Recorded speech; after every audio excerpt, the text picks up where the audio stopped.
C.A.R.R.I, the director of the Colorado Avian Research and Rehabilitation Institute based out of Estes Park. One of the projects that we have started a number of years ago is to try to reintroduce or enhance the number of American Kestrels throughout northern Colorado. The numbers have been declining for many, many years due to predation, loss of habitat, disease, and so the best thing we can do is start building nest boxes, placing nest boxes for these birds. Behind us on the tree, you see there's a kestrel box there that was placed last year, and there were no kestrels in it last year, but there are kestrels this year. And so we have two youngsters inside the box that we're going to do insert as part of the research.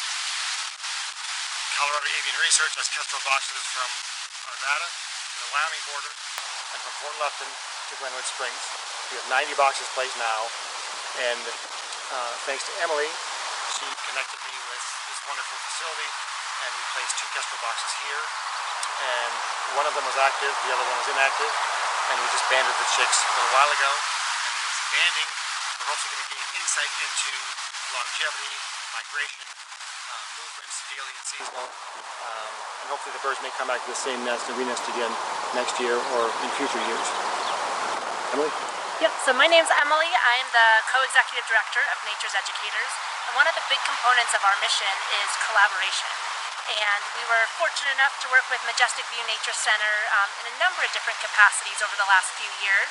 And this was just one of the ways we could work together, one to help conserve American Kestrels here in Colorado, but two to kind of promote conservation here in the Arvada area and Colorado in general. And I'm Anna from the Majestic View Nature Center, and we're sort of in an urban park, and we have a lot of open space and a lot of wildlife that we really want to make sure we protect, not only for the wildlife but for our community to enjoy and learn about for future generations.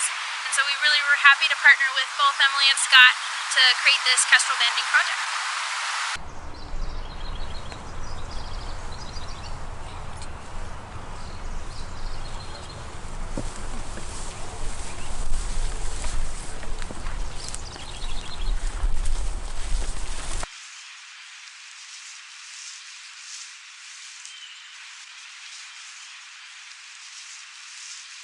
Really cool things about American Kestrels is you can actually tell the sex depending on the plumage. It's called sexual dimorphism, and so we can actually look in here at these babies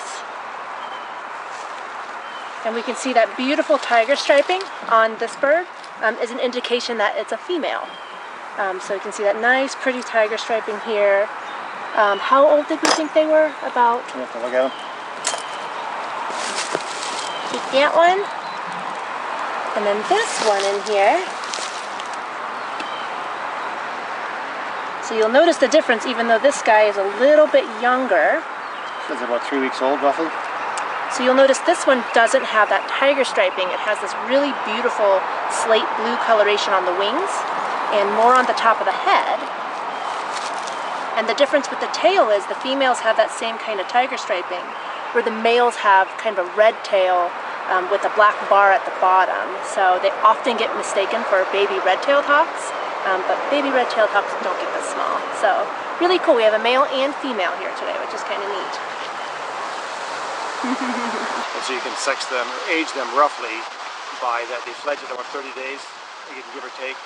When they fledge, it all has to do with the depth of the nest they're in, how many are in the box, if they're hungry and not hungry. Yeah. All those little factors factor into kind of when they fledge. We've had some in small boxes that fledge at pretty much 30 days. We've had others that fledge at 35 days. We've got some boxes that are twice as big as this. We put cameras in, and we like to, when they're that big, the birds stay in a lot longer. But the longer they stay in, the more adept they are at flight, which is what you want.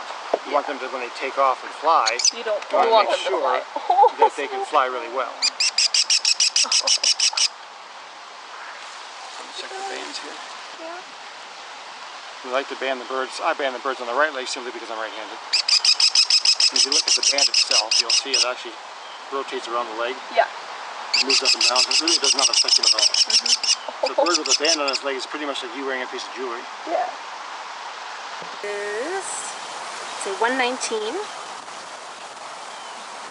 Well, the bigger she is from him, that's something. I know, isn't that incredible? She's got a lot less of the downy feathers too. Okay, let's move that. Move your finger out of the way. There you go. That's like 50. What's that? 6. About the same.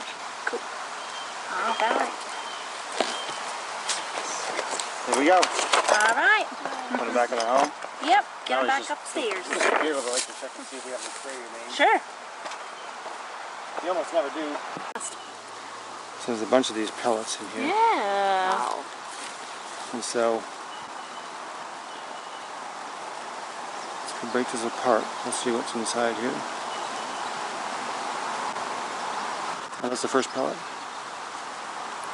And a lot of times the seeds you're finding in these pellets are from the voles or mice they ate. Nice. Because they can't digest the seeds either. That's cool.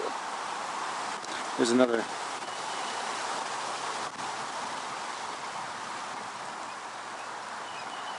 Dragonfly wing. Here looks like this might be just hair of something right there.